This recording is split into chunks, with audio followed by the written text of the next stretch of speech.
მე ეკატერინე დერეჯის ქალიშვილი გახლავარ, თესალონიკიდან, დაბა სოხოსიდან. სურს გიამბობთ ერთი სასწაულის შესახებ, რომელიც დედაჩემს გადახდა. იგი მრავალი წლის განმავლობაში იტანჯებოდა თეძოსთან ტკივილების გამო და ბოლოს 2014 წელს ოპერაციის გაკეთება გადაწყვიტა. ოპერაციამდე მცირე ხნით ადრე ჩვენი სამრევლოს ორგანიზებით მოილოცეთ ღირსი გიორგი კარსლიდისის მონასტერი. მაღაზიაში შევიძინე ღირსი მამის საოდრებელი კანონი, რათა დედაჩემისთვის მიმეცა და ტკივილების ჟამს ნუგეშად ჰქონოდა. ვიცოდი, რომ ბერმაც მრავალი ტანჯვა გადაიტანა ფეხების ტკივილების გამო და ვიფიქრე დედაჩემსაც აუცილებლად შეეწეოდა. ივნისის დასაწყისში ჩატარდა ოპერაცია. 10 დღის შემდეგ საავადმყოფოდან გამოწერეს და სახლში დავბრუნდით. მაგრამ დაბრუნების შემდეგ თავი იჩინა მთელმა რიგმა სირთულეებმა. ჯერ კეფისარეში დაეწყო ტკივილები, შემდეგ მაღალმა ტემპერატურამ შეაწუხა, ბოლოს კი გონება ებინდებოდა და აზროვნებას კარგავდა. ექიმების რჩევით ჩავუტარეთ მთელი რიგი გამოკვლევები, რომლებმაც აჩვენეს, რომ მიზეზი თირკმელებში იყო საძებარი. ამასთან ჭრილობიდან სითხე მიწყო დენა. კვლავ საავადმყოფოში დააწვინეს და დაასკვნეს, რომ თირკმელების უკმარისობა ჰქონდა. თავიდან ექიმებმა ერთკვირიანი ფარმაცევტული სამკურნალო კურსით სცადეს პრობლემის დარეგულირება. ამან შედეგი არ გამოიღო. შემდეგ ურჩიეს დაეწყო სისხლის გაწმენდა. ყოველი თერაპიის შემდეგ ატარებდნენ გამოკვლევებს და აკვირდებოდნენ კრეატინინის მაჩვენებელს. დედაჩემს ძალიან უჭირდა, რადგან ეს გვერდით სმოვლენებსა და ტკივილებს იწვევდა. სრულიად უიმედოდ იყო. ერთ დღეს ექიმებმა არ დაუძახეს თერაპიის ჩასატარებლად და ცოტა არ იყოს გაგვიხარდა. გვეგონა ანალიზებმა უკეთესი შედეგები აჩვენა. როცა დაიმედებულმა ექიმებს ანალიზების შედეგები ვკითხე, მიპასუხეს, რომ თერაპიას მოგვიანებით ჩაუტარებდნენ, რამ თუ უკეთესობა არ შეიმჩნეოდა. იმ დღეს, როცა დედაჩემი მეოთხედ შეიყვანეს სისხლის გასაწმენდად, საავადმყოფოს ეკლესიაში შევედი და ღირსი გიორგი კარსლიდისის საოდრებელი კანონის კითხვა დავიწყე. ვინაიდან ის სივრცე, სადაც თერაპია მიმდინარეობდა, ეკლესიიდან მოშორებით იყო, ვიფიქრე, იქვე ახლოს მივსულიყავი, რათა როცა დედას გამოიყვანდნენ, მეც იქვე ყოფილიყავი. კითხულობდი საოდრებელ კანონს და იმავდროულად დერეფნების გავლით თერაპიის ოთახისაკენ მივემართებოდი. იმდენად ხელშესახებლად განვისდიდი ღირსი მამის თანამყოფობას, მეგონა ჩემს გვერდით იყო. მაშინ უნებლიეთ მივმართე. წმინდაო გიორგი, რაღაც უნდა გთხოვო და თუ ინებებ შეასრულებ. მირჩვენე რაიმე ნიშანი, რათა ვიცოდე რა მოელის დედაჩემს. თუ ამ პროცედურას დადებითი დასასრული ექნება, ისე წარმართე, რომ შენი საოდრებელი კანონის წაკითხვა მოვასწრო. თქვი ეს და ღრმა რწმენით განვაგრძე კითხვა. უცნაური ის იყო, რომ კანონს უხმოდ ვკითხულობდი, მაგრამ ისეთი განცდა მქონდა, რომ მთელ საავადმყოფოს ესმოდა. რაღაც მომენტში კარი გაიღო და ექიმმა მითხრა, რომ კათეტერი გაიჭედა და სისხლის გაწმენდის გაგრძელება შეუძლებელი იყო. ჯერ კანონის ნახევარი მქონდა წაკითხული. განვაგრძე კითხვა, თან დედაჩემის მოყვანას ველოდებოდი. მცირე ხანში ისევ გაიღო კარი და მითხრეს, მალე გამოვაო. კვლავ განვაგრძე ლოცვა. როგორც კი დავამთავრე, დედაც გამოვიდა. მაშინ ვიწამე, რომ ყველაფერი კარგად იქნებოდა. ასეც მოხდა. ეს თერაპია ბოლო აღმოჩნდა. შემდეგი ერთი კვირის ანალიზებმა აჩვენეს, რომ კრეატინინი გაუმჯობესდა და თირკმელების ფუნქცია სავსებით აღდგა. წასვლისას ექიმებს ვუთხარი. აქ ნეფროლოგიის კლინიკაში ღირსი გიორგი კარსლიდისის ხატი დაკიდეთ, რათა თირკმლით დაავადებულთათვის სასწაულები აღასრულოს. აგერ უკვე 5 თვეა დედაჩემის ანალიზები დადებითია და მოუკლებლად ვმადლობთ ღირს გიორგის სწრაფი შეწევნისათვის. მე ელენე კარაფილიასი გახლავარ, კილკისიდან. ღირსი გიორგი კარსლიდისი დედაჩემმა გაგვაცნო, როცა 2014 წელს მონასტერი მოილოცა და მისი ზეთი მოგვიტანა. იმხანა დიდი განსაზრდელი დაგვემუქრა. ჩემი გოგონა თანდაყოლილი გულის მანკით დაიბადა. ექიმების რჩევით ჩვილს 2 ოპერაცია უნდა გაეკეთებინა. პირველი, როცა 20 დღისა იქნებოდა, მეორე კი მოგვიანებით. პატარას ყოველდღე ვცხებდი შუბლზე ღირსი მამის ზეთს და წმინდანს ვევედრებოდი, რომ ოპერაციები თავიდან აგვეცილებინა. ასეთი პატარა და ამდენი უნდა იწვალოს. ღირსმა მამამ შეესმინა ჩემი ლოცვები და პირველი ოპერაცია გაუქმდა. პატარამ ცოტა წონის მომატებად შეძლო და ამდენად, როდესაც 5 თვისა გახდა, გაუკეთეს გულის ღია ოპერაცია, რომელმაც 8.5 საათს გასტანა. გულის ექიმმა წინ გაგვაფრთხილა მოსალოდნელი გართულებების შესახებ. ასევე იმის ალბათობას დაგვანახა, რომ ბავშვს მუდმივად უნდა ჰქონოდა პეისმეიკერი. ბედად ყველაფერი საუკეთესოდ წარიმართა და დღემდე ბავშვის გული ბუნებრივად მუშაობს. მას ბავშვთა კარდიოლოგი მეთვალყურეობს, თუმცა მხოლოდ პრევენციის მიზნით. ბავშვი ბუნებრივად იზრდება, წონაში იმატებს და ეჭვიც არ გვეპარება, რომ ყოველივე ეს ღირსი გიორგის მეოხებით ხდება. იმიტომაც გესტუმრეთ დღეს მთელი ოჯახით, რომ მას ჩვენი მადლიერება მივაგოთ. მე გიორგი სტავრაკაკისი გახლავარ. მეც და ჩემი მეუღლეც კრეტიდან ვართ. აგერ უკვე წლებია ვიცნობთ მონასტერს. ღირს გიორგი კარსლიდის და რთული გარემოებების ჯამს მას შეუვრდებით. როცა ჩვენი ქალიშვილის დაორსულება დაგვიანდა, დაუკავშირდით იღუმენია პორფირიას. მან გვირჩია 40 დღის განმავლობაში ღირსი მამის პარაკლისი გვეკითხა და აუცილებლად შეგვეწეოდა.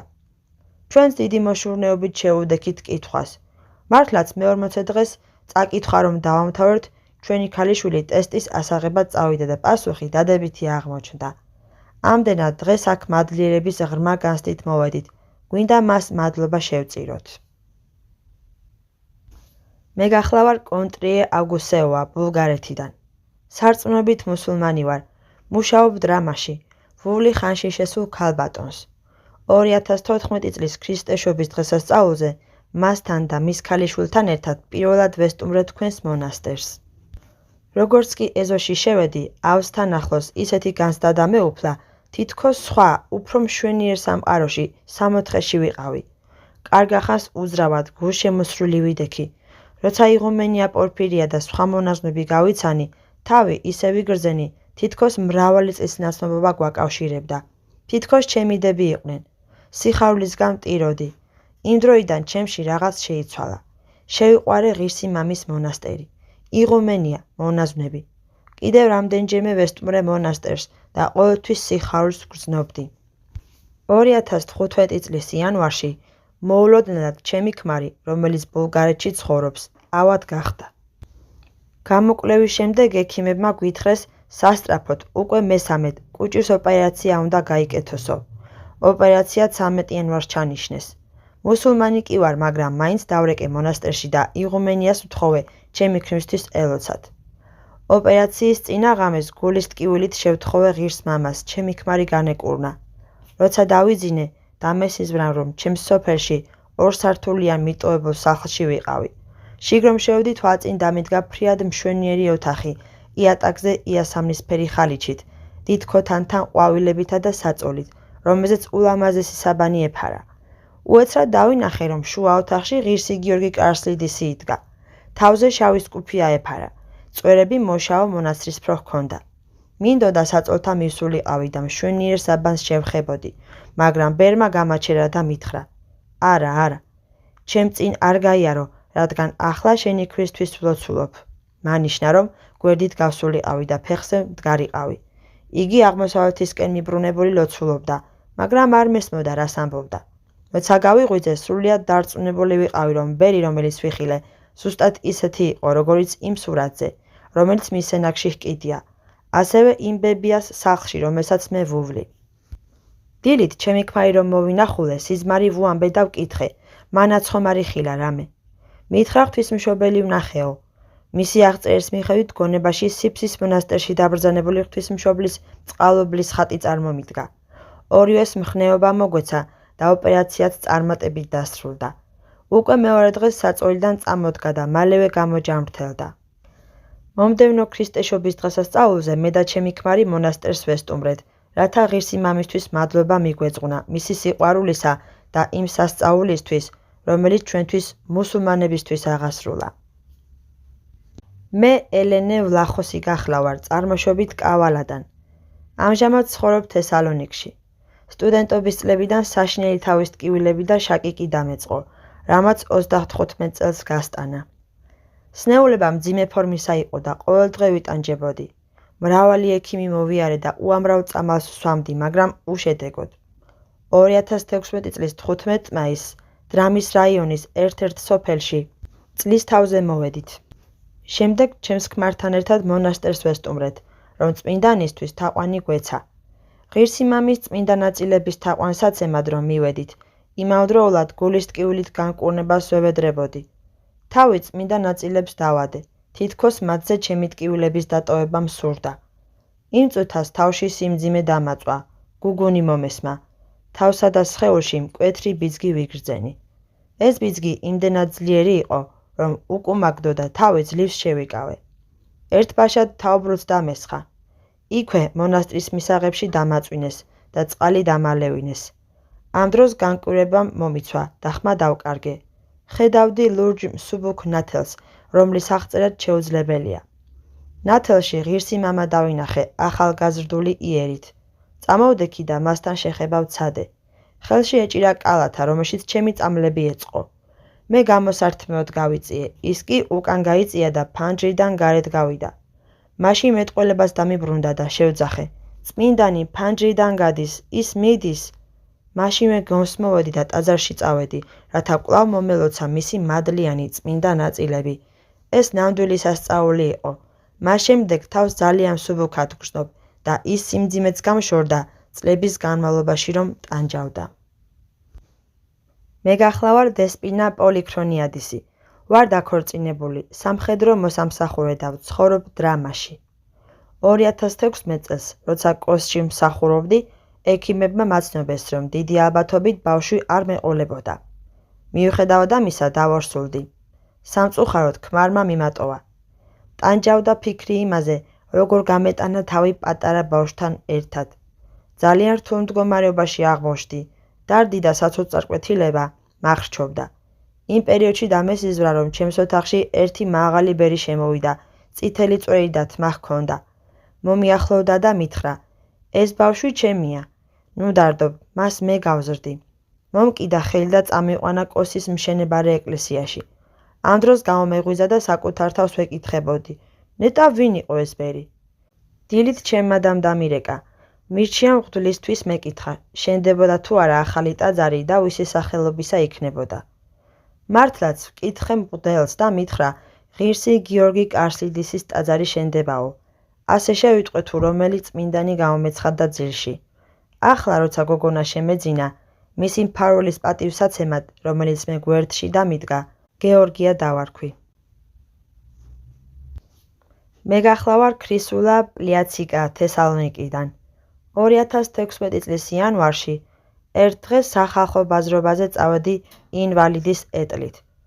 ხერხემლის მძიმე ფორმის ართრიტი მქონდა და მხოლოდ ინვალიდის ეტლით შემოძლო გადაადგილება. ცხადია, თუ ვინმე მასში ჩამსვამდა და წამომაყენებდა. იმ დღეს ყვავილების მაღაზიაში წავედი. ვიდრე მაღაზიამდე მივიდოდი, გამაჩერა მერხზე მжდომმა კაცმა და მკითხა: უკაცრავად ქალბატონო, რა გჭირთ? რატომ გადაადგილდებით ინვალიდის ეტლით? ბევრი რამ მჭირს, ვუპასუხე მე. მე წმინდანი ვარ, მითხრა მან. შემიძლია განკურნო? სხვა რომელი სნეულება გაწუხებთ? ძალიან ბევრი. არც კი ვიცი რომელი ჩამოვთვალო. მის გვერდით ერთი ქალბატონი იჯდა. იმ კაცის ნათქვამი რომ გაიგონა ყვირილი დაუწყო. ადექი წადი. ახლავე მოსცილდი აქედან. თქვენ ვინ ბრძანდებით? კითხე გაკვირებულმა იმ კაცს. გიორგი მქვია. იქნებ ფული გჭირდება? კვლავ დავეკითხე მე. არა, მხოლოდ სანთელი ამინთე, როცა ეკლესიაში წახვალ.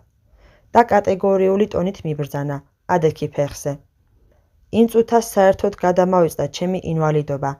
ძალიან ადვილად წამოვდექი და ისე რომ მადლობაც არ მithქვამს და არც კი გამიცნობიერებია თუ რა მოხდა, ყვავილების მაღაზიისკენ გავემართე. რამდენიმე ნაბიჯის შემდეგ მომხდარი გულისხმა ვყავი და მადლობის გადასახდელად მოვტრიალდი, მაგრამ დახლზე მხოლოდ ქალბატონი იჯდა. ის კაცი კი გაუჩინარდა. მაშინ მისი სიტყვებიც ვირწმუნე, რომ მართლაც წმინდანი იყო. როგორც კი სახლში დაბრუნდი, პირდაპირ შევედი ბიბლიოთეკაში, სადაც რელიგიური წიგნები მაქვს და ძებნა დავიწყე, რომ იმ წმინდანისთვის მიმეგნო. იმ კაცში ღირსი გიორგი კარსლიდისის პიროვნება ამოვიცანი. დღეს მადლიერების განცდით მოვედი მის მონასტერში, რომ მადლობა გადავუხადო ამ დიდი კურნებისთვის და ასევე სხვა სნეულებების შესახებაც მოვახსენო. დღეს უკვე მისი მადლით დავდივარ და საქმეებს დამოუკიდებლად ვაკეთებ. ვადიდებ უფალს, რომ ჩვენს დროშიც აღესრულება სასწაულები. მე მამა სოტირიოსი გახლავარ დაბა კალამბაკადან, კერძოდ თეოპეტრადან. მოგითხრობთ ღირსი გიორგი კარსლიდისის იმ სასწაულის შესახებ, რომელიც ვოლოში მცხოვრებ ელენე კომბოდიეტას გადახდა. იგი 8 წლის განმავლობაში უშვილო იყო. ერთხელ თავის სოფელს თეოპეტრას ესტუმრა. მოვიდა ჩემთან როგორც სოფლის მღვდელთან და თავისი გასაჭირი გამანდო. მე მას ღირსი მამის პარაკლისი მივეცი და ვურჩიე ყოველ საღამოს წაეკითხა. მანაც დაიწყო და 3-4 თვის განმავლობაში კითხულობდა, მაგრამ სამწუხაროდ ამან სასურველი შედეგი ვერ გამოიღო. ერთხელ საღამოს გამწარებელმა პარაკლისის კითხვა შეწყვიტა. წიგნა კი ბალიშის ქვეშ ამოდო და ფიქრობდა, ხომ არ უთხრა ჩემს ქმარს, რომ ეგინაზე წმინდა ნექტარიოსის მონასტერში წავიდეთ, იქნების დამეხმაროს. ამ ფიქრებში ჩაეძინა. სიზმარში იხილა ღირსი გიორგი, რომელიც მოპირდაპირე მხარეს იდგა და მშვიდად უთხრა: რა გგონია, მე არ შემიძლია ერთი შვილი მოგცე და ამიტომ ბალიშის ქვეშ მიმიჩინე ადგილი? გაღვიძებელმა ინანა თავისი ფიქრების გამო და პარაკლისის კითხვა განაგრძო. ერთ თვეში დაორსულდა კიდეც და შეეძინა მშვენიერი ბიჭი, რომელსაც გიორგი რაფაელი უწოდა.